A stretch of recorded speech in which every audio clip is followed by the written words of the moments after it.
If you hear voices from the attic, run. They tell me today is September 27th, 2001, but that can't be right. I know! It's April 30th, 2020. I don't know how much longer I'll be able to fight against the darkness.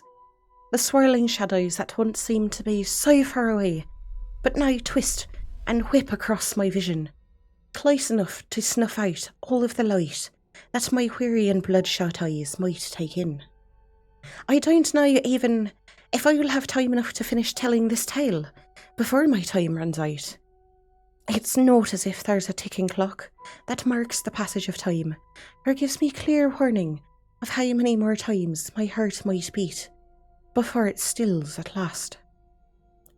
There's only my laptop, sitting at 33% battery life, the ever-curling smoke-like wisps of anti-light, and the ever-present whispers that fill my ears, sometimes louder, barely audible, depending on which way I turn my head.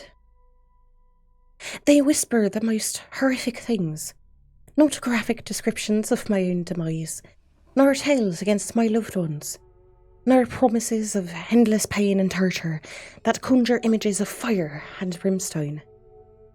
No, they're far more insidious than that, but I'm getting ahead of myself.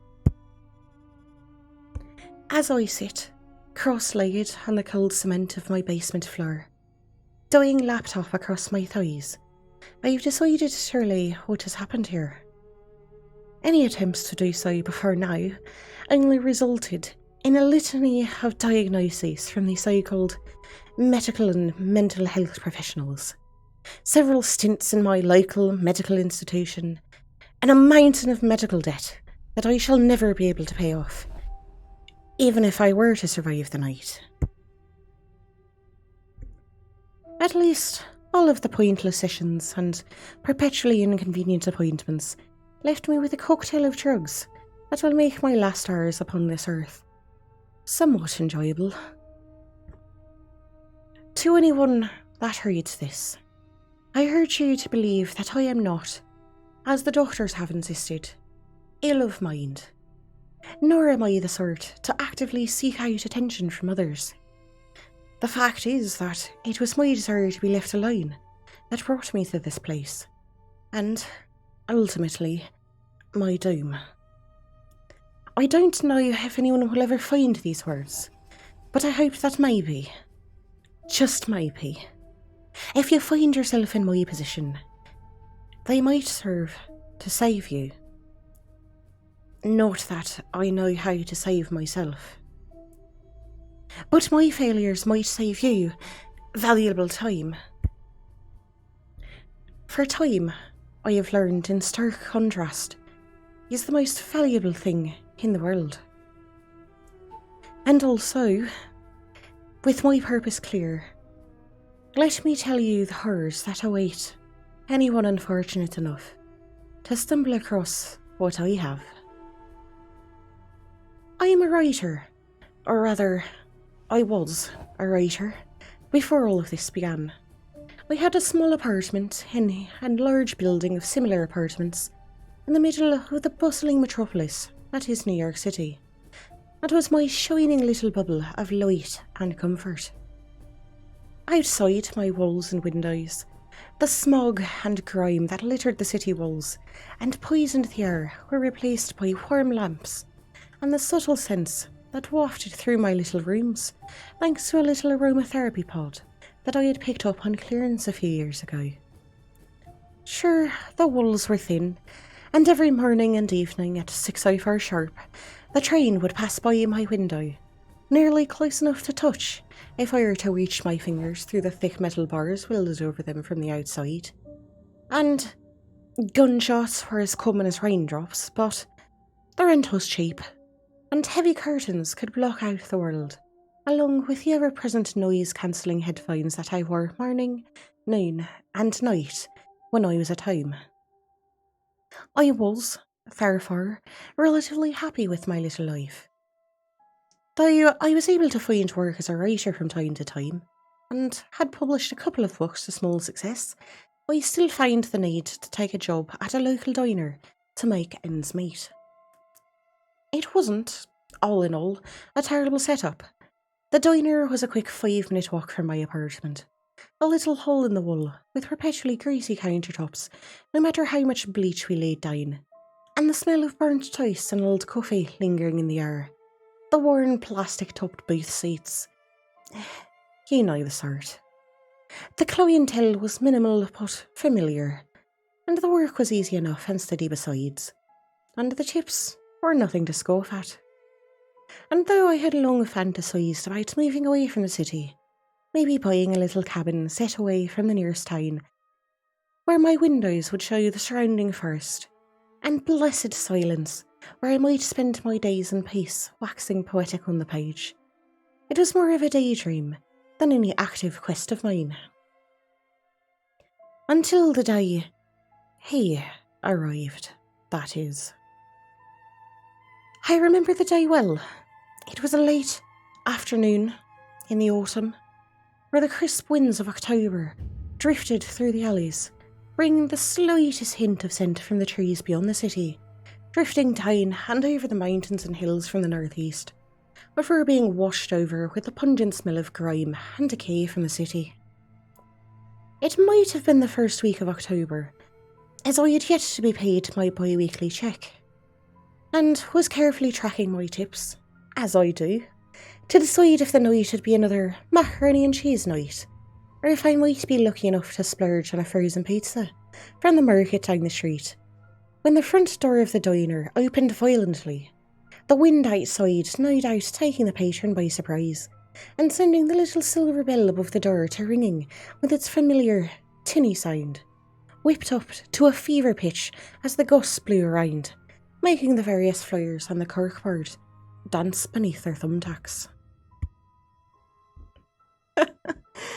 It's almost funny now, looking back, how annoyed I had been at the bell of her chiming as it rested back into place, and the man finally managed to close the door, and stillness swept back over the place. It was a Wednesday, and the lunch crowd, if the handful of senior citizens we saw every afternoon could ever really be called a crowd, had cleared out already, and the diner stood empty, but ready for the small trickle of diners that would make their way in. One of the things that I liked about this job was that I was more than welcome to sit on a stool with my laptop and clicked away at my keyboard, penning my next manuscript or combing through my notes for my latest ghostwriting contract. And so I was when the door opened and the gust of air blew through the little diner. Dutifully, I closed my laptop and stood to greet the patron, screwing on a happy, welcoming smile as I turned towards him.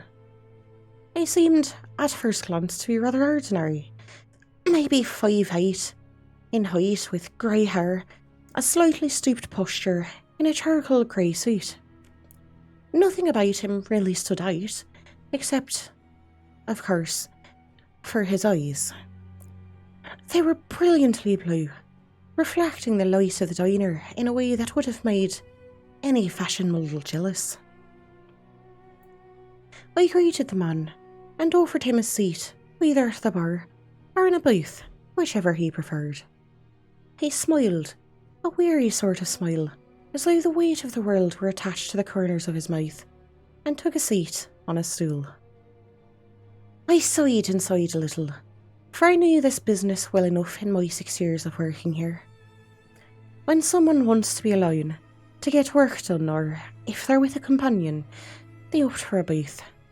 But when they want to talk, they always sit at the bar. So much for getting back to my manuscript. I crossed around through the little lifting gate and bustled around behind the counter with a few automatic practice motions and set a glass of ice water down in front of him, along with a paper placemat, an empty coffee cup, napkin, straw, spoon and fork. Just the way it goes. "Would you like a menu?" I asked helpfully. The menu was, of course, written out on a large chalkboard on the wall behind the counter where he sat. But older customers tend to prefer the thick, black books with the laminated pages. Better for their eyesight, I suppose. "No!" "Thank you," he whispered, and I did my best not to be alarmed by his response, for it was as though he was having trouble gauging the volume of his voice. The first word had been shouted, though not angrily, followed by what were barely more than whispers. I pulled my order book and pen from my apron, flipping it open and at the ready, doing my best to ignore the strangeness. After all, strange was nothing new in a little place like this. "All right, what can I get you?" I asked, just as pleasant and calm as ever. "Ham and eggs with toast, wheat bread, and can I please have some orange juice with my coffee? No creamer." Again, he alternated between shouting at the tops of his lungs and whispering in a raspy voice, as though the decades of whatever condition he had caused him to lose control of the volume of his voice and had damaged his vocal cords, the air acting like broken glass in his throat. I gave him a soft smile, my heart going out to him for what he must have been through. It can't have been easy, living with whatever it was he had. "Absolutely. Coming right up," I said with a forced cheerfulness that I did not truly feel, and felt he could use, as I passed the ticket through the service window to the cook, Barney, and set about pouring his coffee and bringing him orange juice and a bowl of sugar packets. As I set them down, he smiled, silently, and I noticed for the first time that his grey hair must have once been black. For there, at the roots of the strands, was a deep pigment, just a few millimetres in length, growing from his scalp at the end of each strand.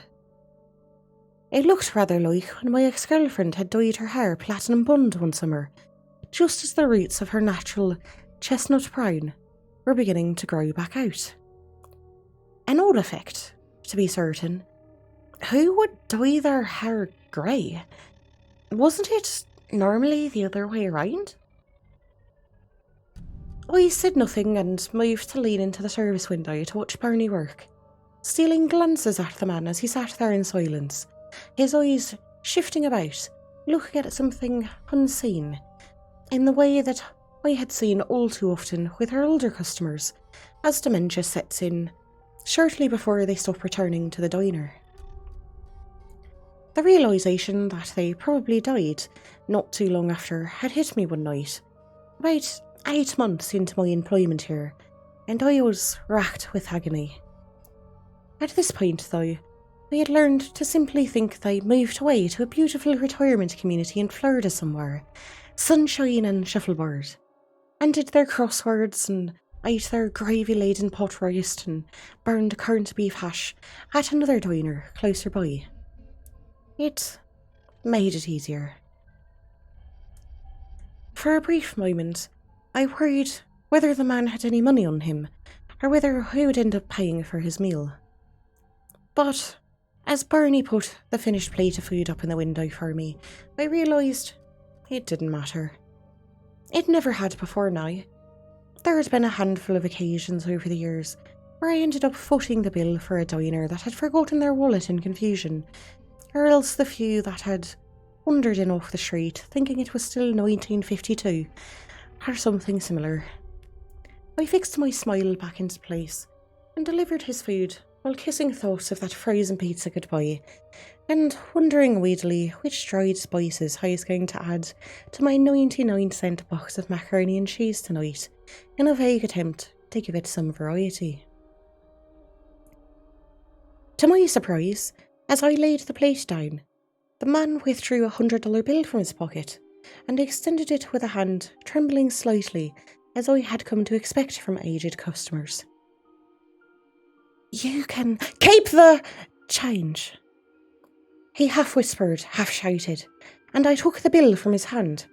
He picked up his fork and knife and began carefully laying the napkin in his lap, prim and proper as we had ever seen. "Thank you," I said with delight as I turned to the register to ring up the sale. "I might even get one of those rising crust frozen pizzas tonight," I remember thinking. When I turned back to the man, his plate was entirely empty, as if it had been licked clean while my back was turned. So too was the glass of orange juice empty, and the water glass as well. I did my best to hide my surprise, and asked simply if he would like more coffee. He nodded, pushing his cup towards me, and I poured him another cup. I don't normally start conversations, you see, but after such a generous tip, I felt obliged. "My, you are pretty hungry, huh? Is there anything else that I can get you?" I asked as I picked the plate up off the counter to get it out of his way. He shook his head no immediately, and then paused, before nodding yes after all. "You could tell me your name!" he half whispered, half shouted again. It did not have as much of an effect on me as the stark realisation, looking at his face, that the man was not in fact old at all, or rather that I was able to see what he looked like while young, just buried under a layer of loose and wrinkled skin on his face, so noticeable it was a wonder that I hadn't assumed him to be wearing special effects makeup. That's when it hit me. He must be a method actor for one of the shows or movies being shot about the city. I heard of this sort of thing happening before, and it would explain the poorly dyed hair and the weird affectation, and the rather generous tip. I smiled, somewhat relieved at my own folly, and stretched out my hand.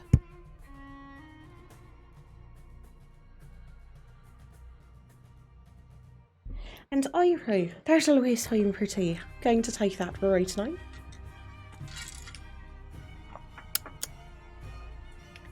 Name's Charlie. Charlie B. Finnegan. I smiled warmly as he tentatively stretched his hand out towards my own, his shaking softly in a very good affectation of what I had seen of the older patrons, and placed it in mine. I marvelled at the feel of it.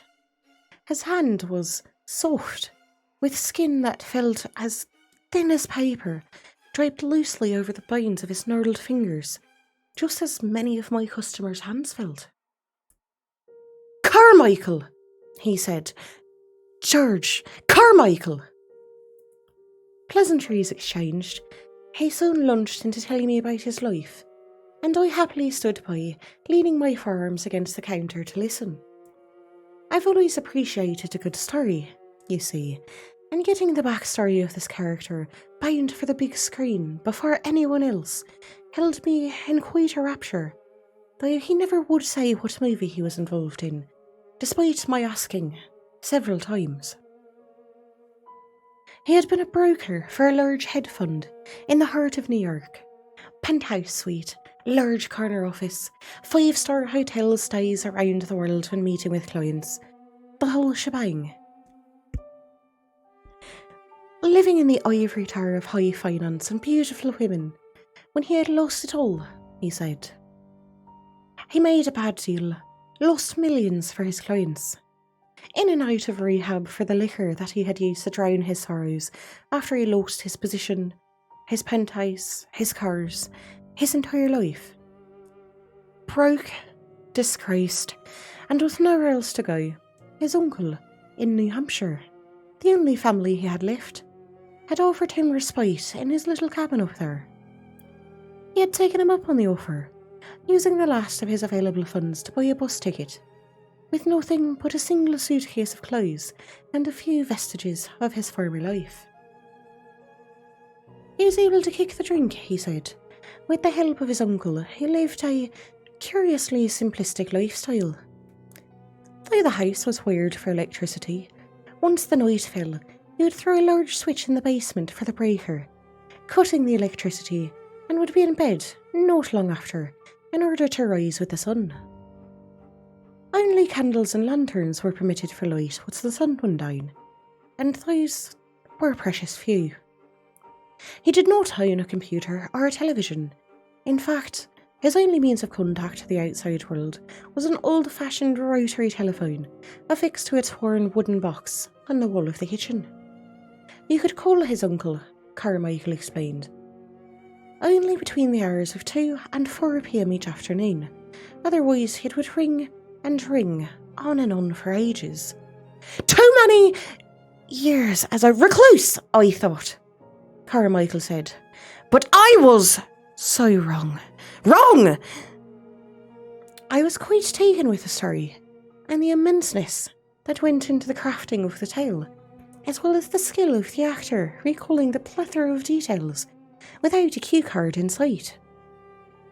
As he spoke, I periodically refilled his coffee cup, and he would take long swigs from it, as if the caffeine or the warmth of the liquid was giving him strength to go on.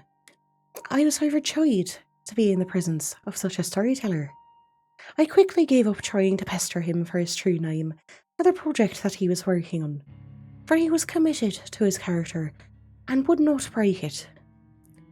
Thus I poured myself a mug of coffee as well, and simply absorbed the tale. It had taken some time, he said, to adjust to the strangely disconnected way of life. But within a few months, he found he fell asleep easily, shortly after the lights went out, without being kept awake by the whistling of the wind against the windows, or the odd creaks that accompany an older wooden building at night.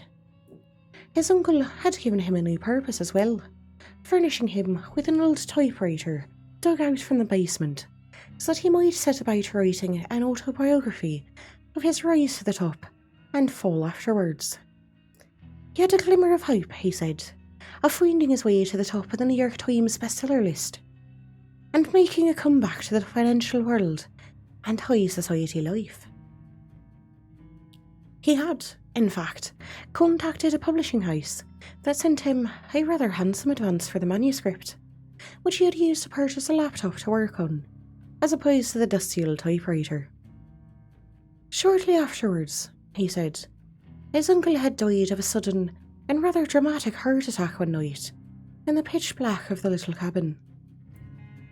He then recounted a tiny funeral attended only by a few members of the local church, and a brief interaction with a lawyer that informed him his uncle had left him the bulk of his meagre estate, little more than the cabin and its belongings, as well as the $3,000 he had managed to squirrel away into the bank.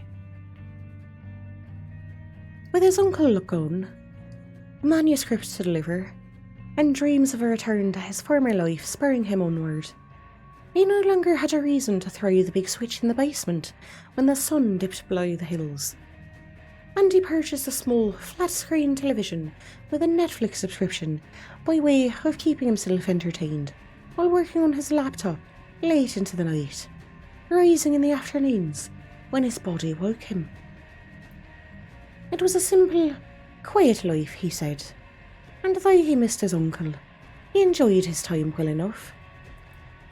The cabin began to have issues shortly thereafter, he said, as one might expect from such an old place under the care of a man who knew nothing of tending to a cabin of its age.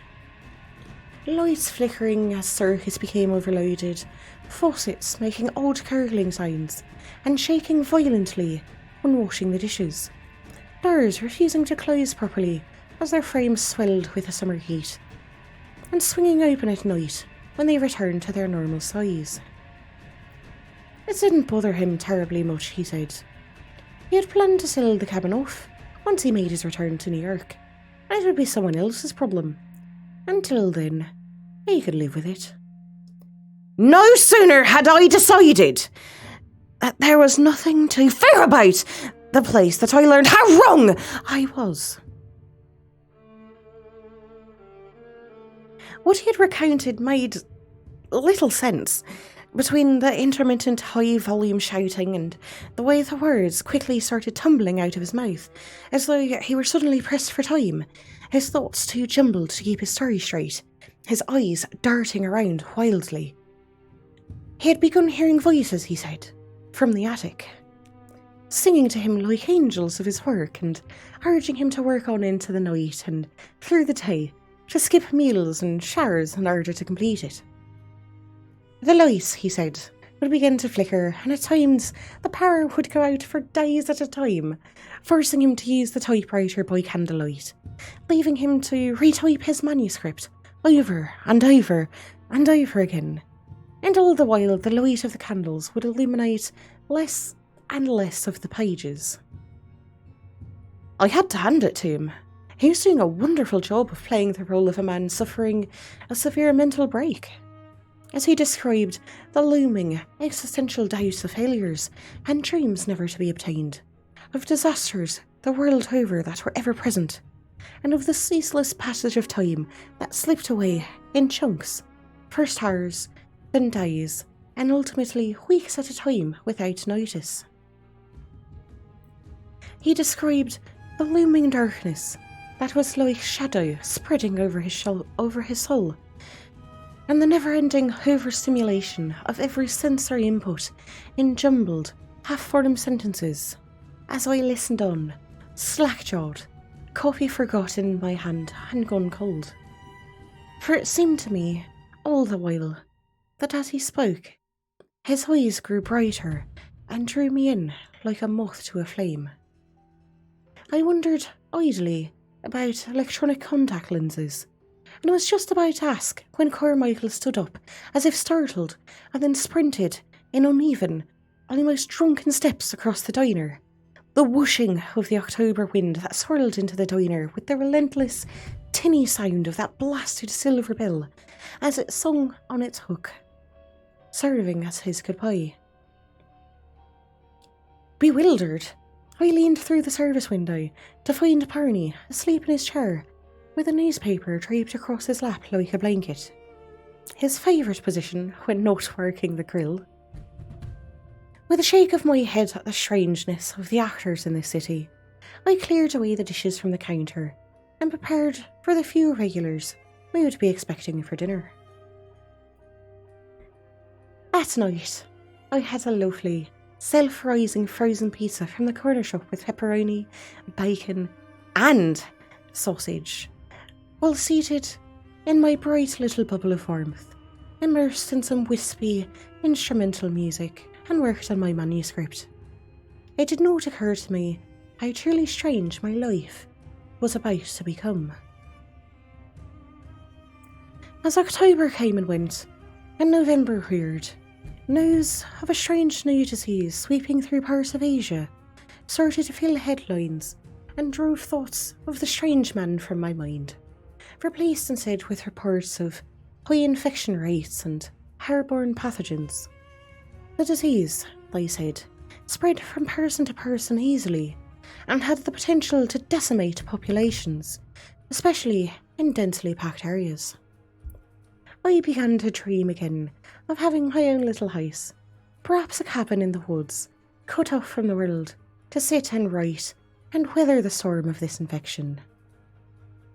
Though, of course, that wouldn't be possible, not with my meagre funds and the small savings that I had been able to scrape together from the diner and odd writing jobs. Life as I had known it changed rapidly. My uniform now included a face mask. A thick plexiglass divider was strung up from the ceiling to hang over the counter.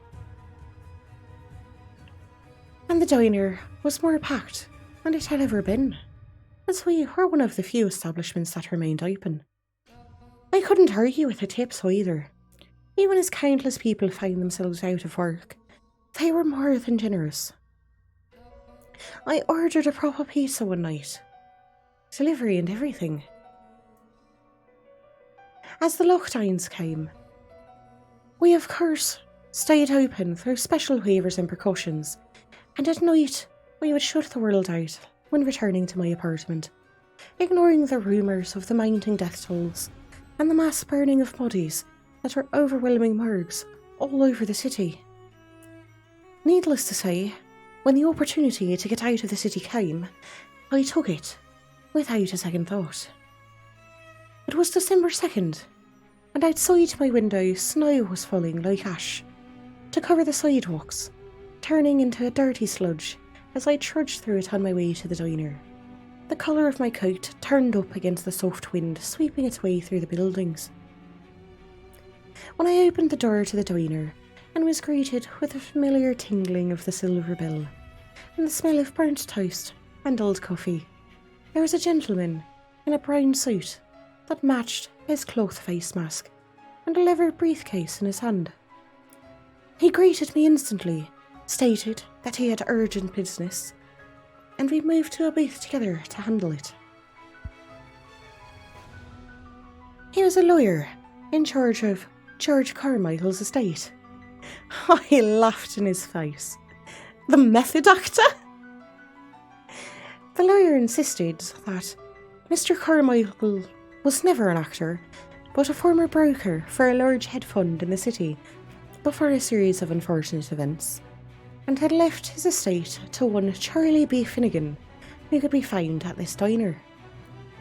I was in shock and wanted to ask a million questions, but the lawyer was in a hurry, he said, and before long had me signing papers to take possession of one cabin in Vermont, a transfer of $2,431.16 to my bank account, more money than I had ever had at one time, an unsealed envelope with my name written across the front, and a ring of keys that looked as though they had seen more than a little abuse over the years. When it was all said and done, he thanked me and left without a word, leaving me once more bewildered, and with a 12-hour shift ahead no less. I remember having an odd detachment throughout my shift, and performing my tasks and waiting tables and dealing with patrons with a series of automated responses and motions, as if I were running on autopilot, my mind turning over and over the events of the day. Could this be some sort of elaborate prank? Intense promotion for a movie? All of the paperwork had seemed so official. I had no way to be sure. And all the while I longed to read the letter contained inside the envelope that was safely tucked away in my coat, under the counter. I hurried home the following morning, taking little notice of the smell of the air, nor the quiet that seemed to settle upon the city with a thickening layer of snow.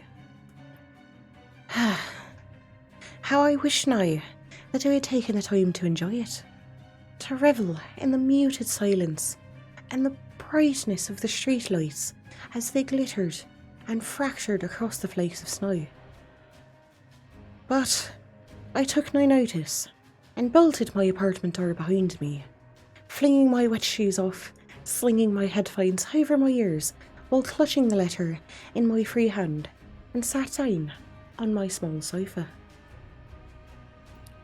The letter was written on a single sheet of slightly crumpled notebook paper, the little fringes where it was torn from its spiral-bound notebook still clinging to the edge, the handwriting a shaky, uneven scroll.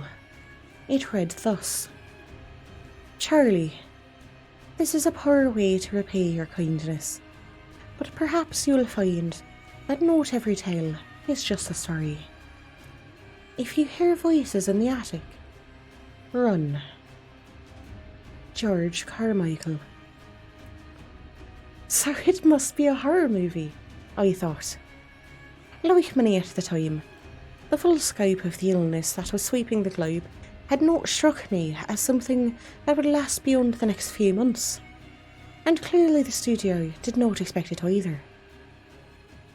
They had an elaborate marketing plan, clearly designed to go viral. While I may end up the laughingstock of their marketing campaign, I had made out, at least as far as I was aware, with a free cabin removed from the city and the disease, as well as money enough to make the trip up there. And so I called the diner that very morning to quit my position, and spent the next day packing my few belongings into a rented U-Haul. 12 hours, and more than a couple of wrong turns later, I pulled up a long gravel driveway and saw the cabin for the first time. It was well outside the nearest town, and set back from the road by a long driveway amidst a small clearing of the forest around it. The two-storey cabin had a certain beautiful majesty to it, with its shuttered windows and bright red door.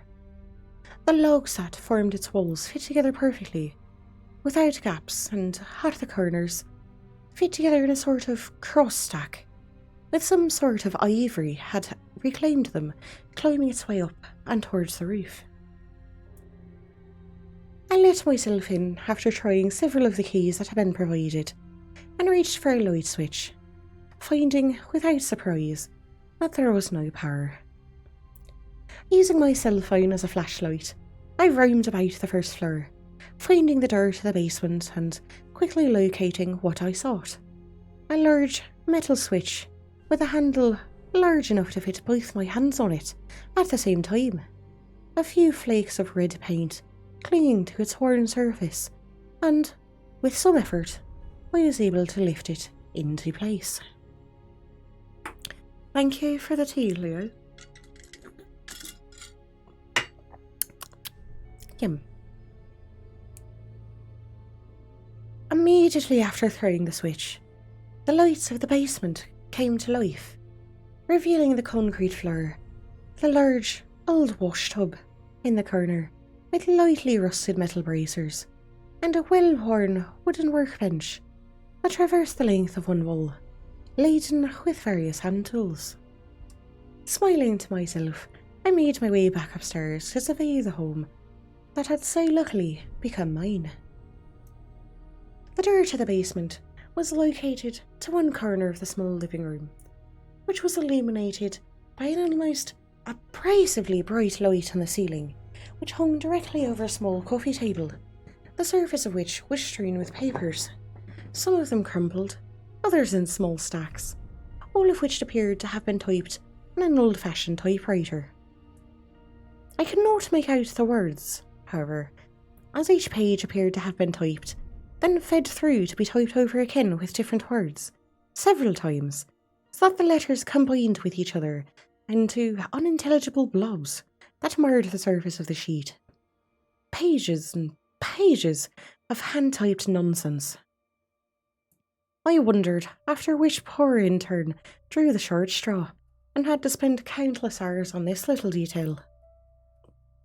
There is a small, threadbare sofa that once must have been green, across from a small flat-screen television on the living room wall, the remote of which was secured to the wall of the television with a bit of Velcro. I have to admit, it was a clever way to never lose the remote. A shame we had never thought of doing so myself. The open floor plan of the cabin had the kitchen partitioned by only a small outcropping of half wall, the top of which formed a sort of counter by which two lifted chairs rested, and I imagined eating breakfast there the following morning as I made my way through the cabinets and drawers, locating a number of plates, bowls, cups and utensils, as well as cookware. Scar. I had a very limited collection of dishes myself that I had brought along, but this was more than I could have ever hoped for. There was a gas stove, which I wasn't too familiar with. We had always used an electric stove, but I felt certain that I had figured out. Heat is heat, after all. And of course, affixed to the wall, in its little wooden frame, was a rotary phone with an old receiver. It struck me as odd for a moment that there was no refrigerator, just a large, heavy, old-fashioned icebox, and I laughed out loud to no one about how no detail seemed to be overlooked by whatever production crew was in charge of furnishing this place, and hoped they wouldn't be disappointed when I ordered a refrigerator, assuming that I would be able to find one that I could afford. It was then that I wondered for the first time if the cabin had been rigged with cameras or microphones, so that whoever was behind this could utilise the footage for their movie trailer, or something similar. I spent the next half hour or so looking for any signs of surveillance on the main floor, in the living room, kitchen, and small bathroom before moving upstairs to continue the search in the 2 bedrooms, small office, and a larger bathroom. Finding nothing, I ventured up the rickety stairs, pulled from the ceiling to the attic. Again, I find nothing to suggest that there was a film crew watching my every move. In fact, the attic was entirely empty, save for a dusty old typewriter with its stiff brass case. Poor intern, I thought aloud, to no one in particular, as I carried it down the stairs and placed it on the desk of the office. If Carmichael had been using the typewriter for those pages downstairs, it wouldn't have this much dust on it. Good try, though. I spent the rest of the day moving in my few items, returning the U-Haul to the nearest drop-off location, and then taking a very expensive taxi ride back to the cabin. By the time I returned that night, I was exhausted, and ended up falling asleep with ease on the hard sofa shortly after sundown. The next morning, I ventured upstairs for a shower. The water pressure was terrible, and it took ages to find the proper temperature, but I was glad that there was running water.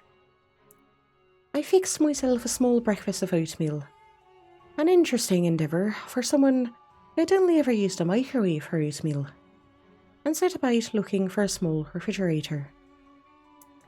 Around noon, it had been sorted out, and a second-hand refrigerator would be delivered the following day from a local outlet. I would need a job, of course, in order to afford food and electricity and internet and such, but I had savings enough, thanks to the generous donation of George Carmichael, to worry about that in a few days, after I had settled in. Besides, I had my meagre royalties from my books and ghostwriting besides that. I might not even need to take a job now that I didn't need to pay rent anymore.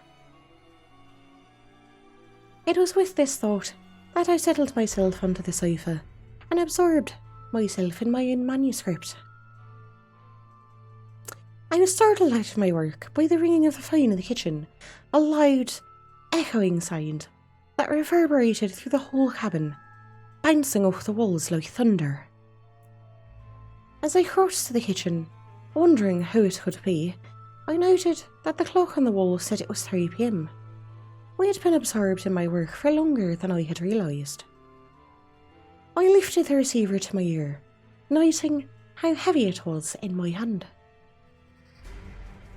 "Ah, hello. You must be Charlie B. Finnegan," said the female voice on the other end. "Yes, I am Charlie. Who is this, please?" "My name is Nancy Halmaker. I'm one of the publishing agents at Nondescript Publishing House. I worked with George Carmichael before his untimely demise." "Oh," I said simply. "It's, nice to meet you." I didn't know how to respond to that, but fortunately I didn't need to, as she quickly pressed on and got to the point of her call. "George told me that you were a writer and that I should check out your work. I actually just finished Lights Over the Bay, and I love your imagery. I don't know if you're working with an agent or have plans for another work, but I would love to sign you with an advance." I was taken aback. The man from the diner had looked into me and set up a book deal for me? My worries over money were potentially over, forever. Little did I know how right I was. I spent an hour on the phone with Nancy, discussing details and emailing her over the first few chapters of the manuscript that we had been working on. When we hung up, I was pleased as punch and expecting an email of documents from her to sign off on, as well as a sizable advance on the book sales. Everything was coming up Charlie. A few weeks later, I was settled in, and with more comfort and security than I had ever known. No bills hanging over my head, no 12-hour shifts, No more endless boxes of 99-cent macaroni and cheese from the corner store by the diner. I would wake up with the sun in the morning, attend to the ever-present removal of dirt, dust, and grime that seemed to accumulate in the house, and work in solitude, in my own little space in the world, bothered by no one, with the lilting music of violins and orchestras filling the rooms from the little television. It wasn't long before I stopped charging my cell phone and let the bill lapse into disconnection. So happy was I with my little sanctuary away from the world. I'd work on my manuscript into the evening and tuck myself into bed when I was tired at night, without a care in the world. I soon grew used to the creaking and groaning of the old cabin. After a few nights, I had been convinced that we had heard someone walking up the stairs. Lace flower birds, nothing more, I soon discovered, and before too long, I had settled into a nice little routine. February came and went, and as early March brought with it a slightly warmer temperature, and the icicles that hung from the roof could be seen dripping slowly with the afternoon sun, I received word from Nancy from the publishing house. The world was in the grips of what had become a fully blown pandemic, and the need for entertainment was greater than ever before. My manuscript, she said, had a real chance of becoming a bestseller if we could publish it by the end of April. Excited, we agreed to the rushed timeline. After all, I had little to fill my days besides enjoying my world in my own little bubble as the rest of the world passed me by, and I had made a lot of progress. Surely I could deliver. All it would take was a few late nights and a little of that hard work ethic that I had left behind in New York. And so I moved from the living room with the television up to the office, setting up my laptop on the desk next to the typewriter, and got to it. I remember my first night in the office, hard at work into the wee hours of the morning, when the power switched off unexpectedly, plunging me into darkness, save for the light from my laptop screen as it swapped over to battery power. Without a flashlight, or my cell phone, which hadn't been used in ages, I carried the computer with me down to the basement to hunt for a fuse box, assuming that one must have blown. I found no fuse box, only the same handle that controlled all the power of the house. It was in the down position, apparently having been switched off by an overloaded circuit. Placing the laptop on the ground by my feet, I struggled to push the heavy switch back into place with both hands, but finally managed it, and, realising it was nearly 4 AM, decided to head to bed. I had slept through the day, unaccustomed to the late nights, and woke up as the sun was setting. Fortunately enough for me, I wasn't beholden to any set schedule, and, after a quick meal, got back to work. I sat down with my manuscript. I found that I'd unintentionally repeated the last few paragraphs, no doubt owing to having been too tired to remember where I was. I took no notice and got back to work, speeding through progress through the night, and becoming very annoyed when once more, just after 3:50 AM, the power to the cabin switched off. This became a habit, a schedule of sorts. I would wake late in the day after being up too late, work into the night until the light switched off, and take that as my cue to go to bed.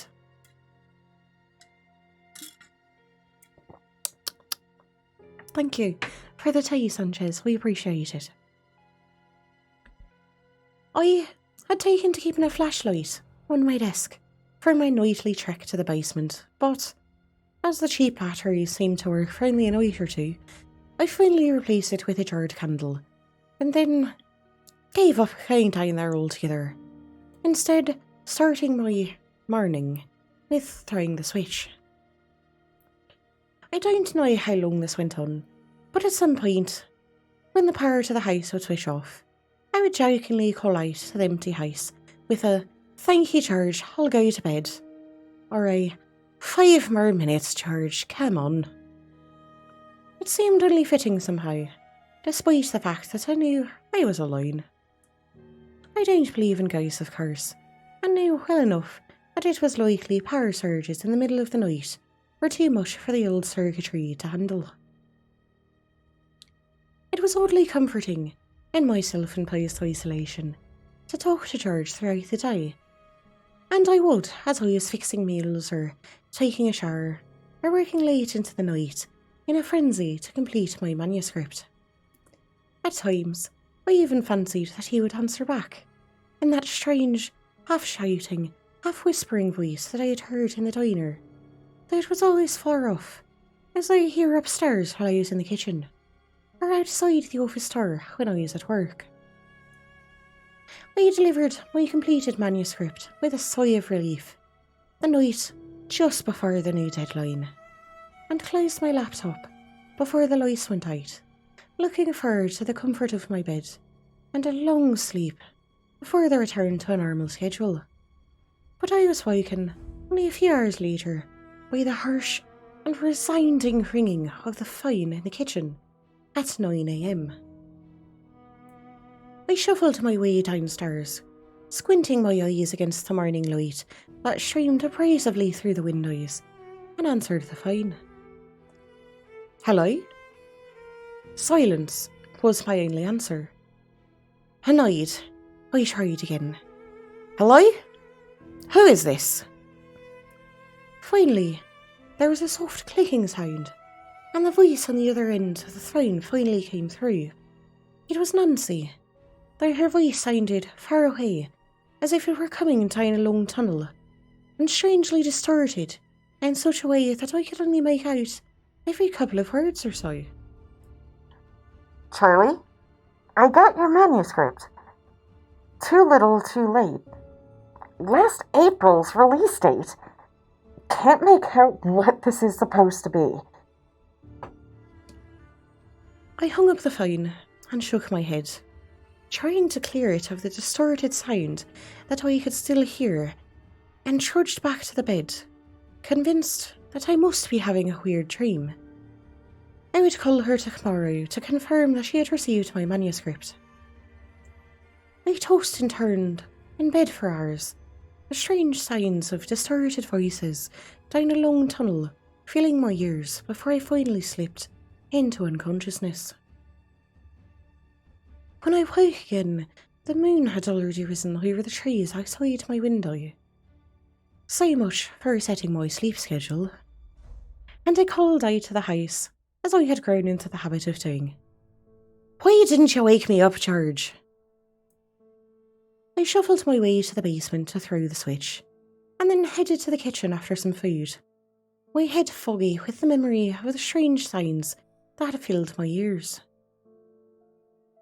Turning on the kitchen lights was a mistake. I cried out and closed my eyes as my vision went black for a moment, and my head felt like it would crack in two, the whooshing, distorted sounds in my ears flaring back to life. Great. A migraine. I heated up a can of soup in the darkness, aside from the soft glow of the gas flames on the burner, sipped it slowly while seated on the sofa, not daring to turn on the television, and cursing myself quietly for not having any headache medication in the house. I wasn't prone to headaches, and my medicine cabinet was always rather bare. Even over-the-counter medications cost money, and for a long time, I was severely lacking in funds.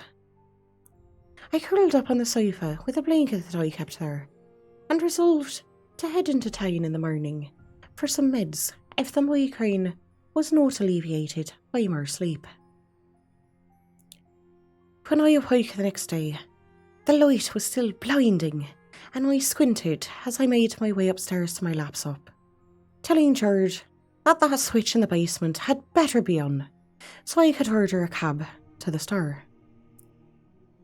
The strange hushing in my ears now seemed to me to be a cacophony of rasping voices, all talking over each other, impossible to distinguish one sentence from another, and the sensitivity to light was leaving swirling black spots in my vision, like mist crowding over my eyes, that would drift about like clouds in the sky.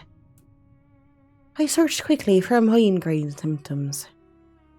Yep, as I thought, auditory and visual hallucinations.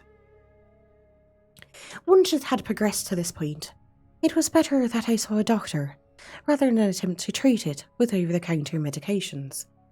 And so I ordered a cab through the website, dragged shoes on my feet and stumbled my way out the door. I felt bad for the cab driver. He looked understandably shocked when I shouted directions at him, unable to hear myself speaking over the sound in my ears. Shouting, I decided, was a terrible way to communicate, as it made my head throb all that much more. I must have collapsed on my way to the hospital, for when I awoke I was on an inclined hospital bed, with doctors standing over me, the voices in my ears louder than ever, the bright lights searing my eyes, and I was grateful for the black wisps that coalesced through my vision. Blood tests, dehydration, arrhythmia, psychosis, schizophrenia, narcolepsy. The words passed through the voices in my ears during various bouts of consciousness, and the complete darkness and peace that was unconscious. I recall one doctor, young, handsome, with a smile that probably sent the nurses swooning through the drifting bits of vision that I had, talking to me gently, though I could barely make out his voice through the haze of the never-ending voices. "I'm not mad," I insisted. "Please! It's just a migraine. It hurts!" My throat hurt from being so dry, and I choked on the words like shards of glass before drifting back to the darkness, a peaceful serenity of unconsciousness. Medications, therapy, release. All of it's pointless and meaningless as the voices and the loss of vision continued, and the painfulness of the bright lights, the clipped conversations. I just want sleep. Turn the lights out. Freedom, help me! Keep the light of day. The future repeats itself. There is no end to be found. Don't answer the phone in the morning. All I wanted was my own little world. Don't you understand? If you hear voices in the attic, run. They tell me today is September 27th, 2021. That can't be right. I know that is April 30th, 2020. I don't know how much longer I'll be able to fight against the darkness. The swirling shadows that once seemed to be so far away, but now twist and whip across my vision, close enough to snuff out all of the light that my weary and bloodshot eyes might take in. I don't know even if I'll have time enough to finish telling this tale before my time runs out. It's not as if there's a ticking clock that marks the passage of time, or gives me clear warning of how many more times my heart might beat before it stills at last. There is only my laptop, sitting at 5% battery life, the ever-curling smoke-like wisps of anti-light, and the ever-present whispers that fill my ears.